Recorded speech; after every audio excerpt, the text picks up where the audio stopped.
प्यारे बच्चों, हम पढ़ रहे हैं अध्याय 4 एकीक नियम। अध्याय 4 एकीक नियम के बारे में हम जानेंगे। ये आपके लिए जरूर ही नई गणित होगी, लेकिन आप आज इसको जब पढ़ेंगे तो आपको लगेगा ये कोई नई गणित नहीं है। इसको तो हमने बहुत पहले से इस चीज़ को करते आ रहे हैं, जानते आ रहे हैं। और यहाँ पर थोड़ा सा समझने वाली बात यह है कि एकीक नियम, एक एक जो शब्द है वो एक एक से मिलकर के बना है। तो यहाँ पर एक चीज का मूल्य जब पता रहे, ठीक है, तो आप अधिक चीजों के बारे में भी बता सकते हैं। और यदि अधिक चीजों के बारे में मूल्य पता रहे तो आप एक चीज के मूल्य के बारे में भी बता सकते हैं। ठीक है, अभी आपको ये चीज़ जो अभी मैंने कहा वो और स्पष्ट होने वाली है। आप पहले तो ध्यान से ये देखिए कि पेन का कितना रुपये है, 5 रुपये है, ये आपने जाना। पेंसिल का 2 रुपये, रबर का 1 रुपया, कापी का 6 रुपया, कांच का डिब्बा 12 रुपया, स्लेट का 15 रुपया। ये इस प्रकार से आपको रेट जो है पता रहता है। अब आप जाते हैं खरीदने के लिए और आपको जो है पेन का मूल्य कितना दिया है, 5 रुपये का है ये पेन। स्लेट जो है आपका 15 रुपये का है, स्लेट 15 का है। पेंसिल कितने का है, पेंसिल है आपका 2 रुपये का। रबर 1 रुपये का है। कापी 6 रुपये का है। ठीक है, ये इस प्रकार से इसके रेट जो है दिए हैं। कांच का चाक का जो डिब्बा है वो 12 रुपये का है, ये है। ठीक है, अब आपको जो है एक एक चीज़ तो लेना रहता तो सबको पता है कि कितना आपको रुपये खर्च करना पड़ेगा। लेकिन यदि आपको अधिक लेना है तो जैसा कि आपने गुणा की अवधारणा में आपने पढ़ा है, जाना है, इबारती प्रश्नों को हल किया ही है। आपको लेना है पेन, 8 ठो पेन लिखना है। 8 ठो पेन लेना है आपको। कितना पेन, 8 पेन। तो कैसे करेंगे, 8 पेन लेने के लिए एक पेन तो आपका 5 रुपया। 8 पेन लेने के लिए आपको 5 5 रुपये का 8 बार आपको देना पड़ेगा। और बार बार जोड़ने की क्रिया को क्या बोलते हैं, गुणा। बार बार जोड़ने की जो प्रक्रिया होती है वो गुणा ही प्रक्रिया है। और बार बार घटाने को जो है हम भाग कहते हैं, उसका जस्ट उल्टा। ठीक है, तो ये ठीक है। तो एक पेन 5 रुपये में, तो 8 पेन, 5 अट्ठे 40। करना क्या पड़ा, गुणा करना पड़ा। तो इसी को आपको ध्यान देना है। एक वस्तु से अधिक वस्तु का मूल्य यदि ज्ञात करना है तो आपको करना है गुणा।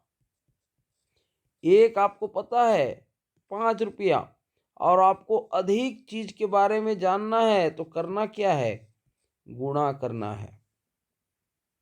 ठीक है, अब वही काम कर रहे हैं। ठीक है, अब 15 × 5 = आपको हो गया 75। और ये 2 दाम 20, एक है इसलिए एक का रेट तो वही रहेगा, 10 ही रहेगा। 6 × 36 और ये 12 × 36। तो ये आपको जो है करना क्या पड़ रहा है, गुणा करना पड़ रहा है। यही ध्यान में रखना है बच्चों कि आपको यदि एक चीज का रेट पता है तो आपको अधिक चीज का जैसे रेट आपको ज्ञात करना है तो गुणा करना पड़ेगा।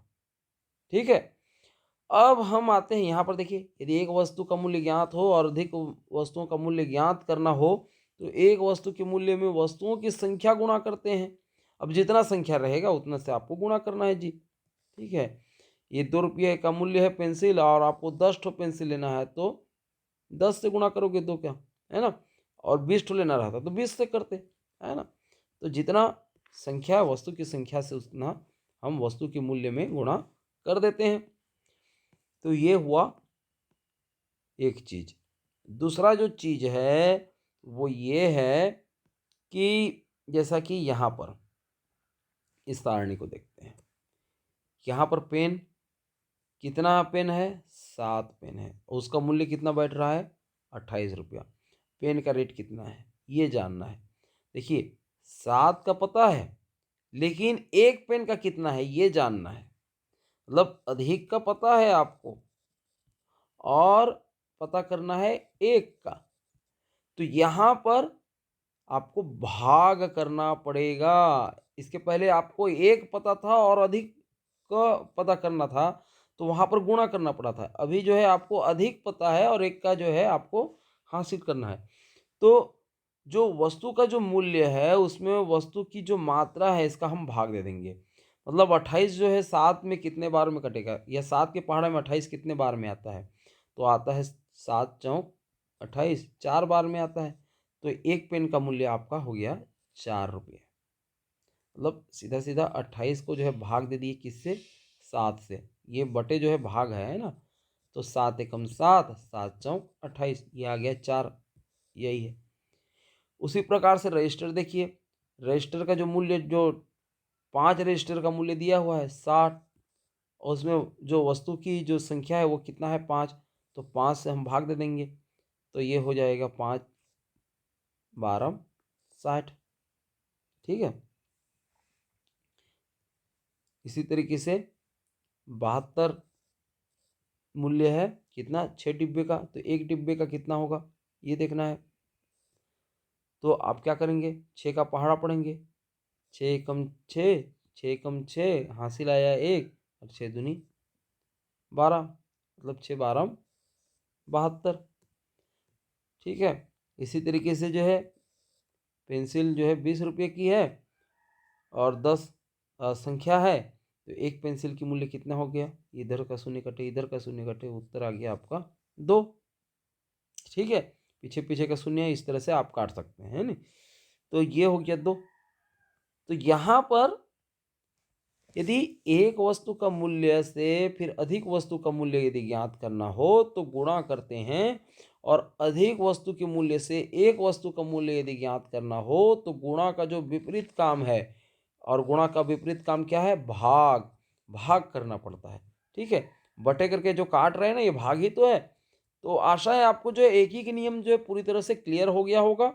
और इसी तरह से जो गणित पूछता है तो आप इस चीज़ को आप जान जाएंगे। कोई यदि समस्या होगी तो आप जो है कमेंट करके लिखेंगे ही। और यदि आपको ये गणित पसंद आया, हमारा काम पसंद आया, तो आप जो है लाइक कीजिए और अपने दोस्तों के साथ शेयर कीजिए। चैनल में नए हो तो सब्सक्राइब कीजिए। ठीक है।